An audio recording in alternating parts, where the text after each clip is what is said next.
বিসমিল্লাহির রহমানির রহিম। আসসালামু আলাইকুম এভরিওয়ান। শাইলাস কিচেন থেকে আরেকটা নতুন ভিডিও দেখার জন্য সবাইকে স্বাগতম। আজকে আপনাদের জন্য নিয়ে আসলাম অসম্ভব মজাদার ও লোভনীয় গলদা চিংড়ি ভুনা। প্রথমে আমি চিংড়িগুলোকে হালকা লবণ, হলুদ এবং মরিচের গুঁড়া দিয়ে মেখে নিলাম। এবার একটি ফ্রাই প্যানে তেল গরম হয়ে এলে চিংড়ি মাছগুলো তাতে ঢেলে দিলাম। মাছগুলোকে উল্টে পাল্টে ভেজে নিয়ে উঠিয়ে নিলাম। এবার সে মাছ ভাজার তেলে দিয়ে দিলাম 1 কাপ পরিমাণ পেঁয়াজ কুচি করে। দিয়ে দিলাম কাঁচামরিচ ফালি করে।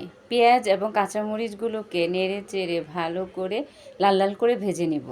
এবার এতে দিয়ে দিলাম 1 কাপ টমেটো টুকরো করে। দিয়ে দিলাম স্বাদমতো লবণ।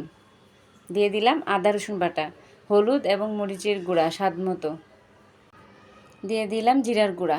সব মশলাগুলোকে একসাথে ভালো করে কষিয়ে এবার এতে দিয়ে দিলাম ভেজে রাখা চিংড়ি মাছগুলো। কিছুক্ষণ মাছগুলোকে মশলার সাথে নেড়ে চেড়ে রান্না করে নিব। ধনিয়া পাতা ছিটিয়ে দিলেই পরিবেশনের জন্য তৈরি হয়ে যাবে অসম্ভব মজাদার গলদা চিংড়ি ভুনা। আশা করি রেসিপিটি আপনাদের কাছে ভালো লেগেছে। আল্লাহ হাফেজ।